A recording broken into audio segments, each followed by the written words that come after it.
Another day, another vlog na naman po tayo ngayon. So may bago tayong customer na nag-request magpatato. So yung tattoo po niya medyo kailangan pa natin i-customize kasi kailangan ating baguhin yung mga detalye ng numbers sa compass.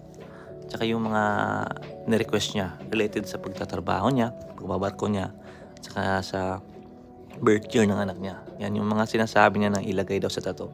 So okay. So ito na part na po is natapos na namin yung pangalawang session namin. Kasi nung unang session namin, kinapos kami sa oras. Kasi gawa nung limited lang yung time namin dito. Kasi dito sa barko, as you know, 13 hours po kami nagtatrabaho dito. Every day.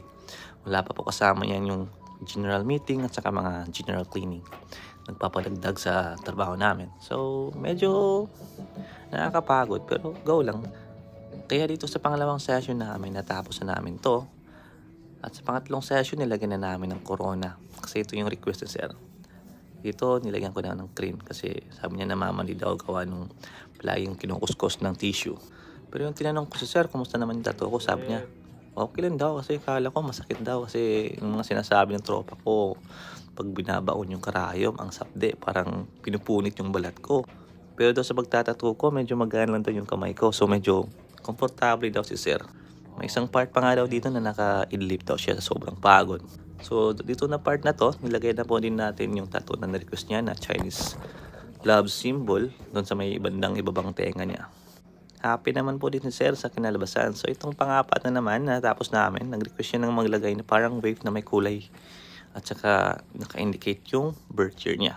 So dito po nagtatapos yung tattoo session namin kasi natapos na rin namin yung lahat ng pinagawa niya. So sabi niya, okay lang din. Masaya ako sa kinakalabasan. Okay naman. Happy naman din daw siya sa kanaunahang tattoo niya. At least memorable kasi nangyari at nagawa daw niya dito sa barko. Para pag uwi niya, magaling na daw at pwede na siya makapag-swimming kasama yung pamilya niya. And sir, thank you po so much for trusting my service.